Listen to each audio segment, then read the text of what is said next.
Hi guys, welcome to Monster Pie channel.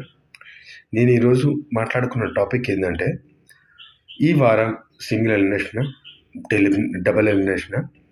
Single elimination అయితే ఎవరు పోతారు, డబుల్ ఎలిమినేషన్ అయితే ఎవరు పోతారు? యాక్చువల్గా బిగ్ బాస్కి వెళ్ళి బయటకు వచ్చిన రివ్యూయర్స్కి మామూలు రివ్యూయర్స్ కంటే ఎక్కువ క్రేజ్ ఉంటుంది.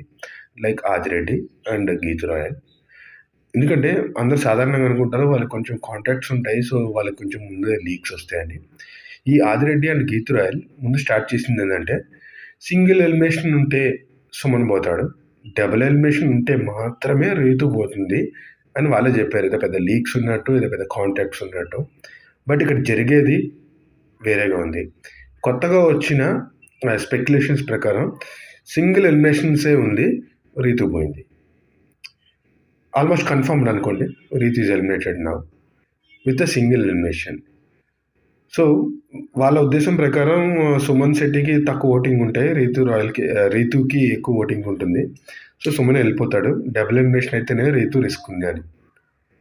ఇవన్నీ పక్కన పెడితే, please don't believe blindly believe the reviewers. మీ అవగాహనకు వచ్చి మీరు బిలీవ్ చేయండి. ఇంకా మ్యాటర్లోకి వెళ్తే,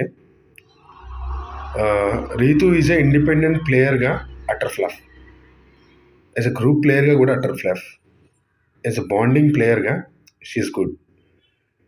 ఆమె ఒక బాండింగ్ ఏర్పరచుకుంది డిమాన్ సాయితో. అలాగే తనుజతో ఒక ఫ్రెండ్షిప్ బాండ్ కూడా పెట్టుకుంది. అలాగే డిమాన్ కూడా తనకు సపోర్ట్ చేస్తూ వచ్చాడు. గేమ్స్ పరంగా షీఈస్ గుడ్ ఇనఫ్, బాగానే ఆడుతుంది, ఎఫర్ట్స్ ఇస్తుంది. బట్ యాజ్ ఎ ఇండివిజువల్ ప్లేయర్గా ఏదైనా పాయింట్ మీద స్టాండ్ తీసుకోవడం కానివ్వండి, లేదంటే జెన్యున్గా తన ఫీలింగ్స్ చెప్పడంలో కానివ్వండి, అటర్ ఫ్లాఫ్. అండ్ ఎంటర్టైన్మెంట్ పరంగా కూడా she's lack behind. So my point of వ్యూలో Ritu elimination is 100% complete fair. And ఇంకొక మాట, ఎప్పుడైతే డిమాన్ పవన్ అండ్ రీతు ఇద్దరు నామినేషన్స్లో ఉన్నారో ఆటోమేటిక్గా వాళ్ళ ఓట్స్ స్ప్లిట్ అవుతాయి.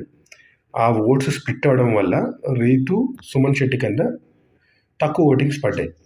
లేదంటే Rithu will be the safe, Suman Shetty will get eliminated. This is the fair point. నాకు ఎలాంటి కాంటాక్ట్స్ లేవు, నాకు ఎలాంటి లీక్స్ లేవు, ఎలాంటి ఫీడ్బ్యాక్స్ లేవు. నేను మీలాగా ఒక జెన్యున్ వ్యూయర్ని. నాకు వచ్చిన పాయింట్స్ని నేను 1-2 సార్లు ఆలోచించుకొని మీ ముందు పెడుతున్నా friends. So please don't believe rumours. డెఫినెట్గా రీతు ఎలిమినేట్ అవుతుంది, అది రూమర్ అయితే కాదు, అదైతే పక్కా information. So Kalyan already ticket final కొట్టేశాడు, ఫైనలిస్ట్గా అయిపోయాడు. అండ్ తనుజ కూడా ఏదో సపోర్ట్ చేస్తున్నట్టు బిల్డప్ ఇచ్చినప్పటికీ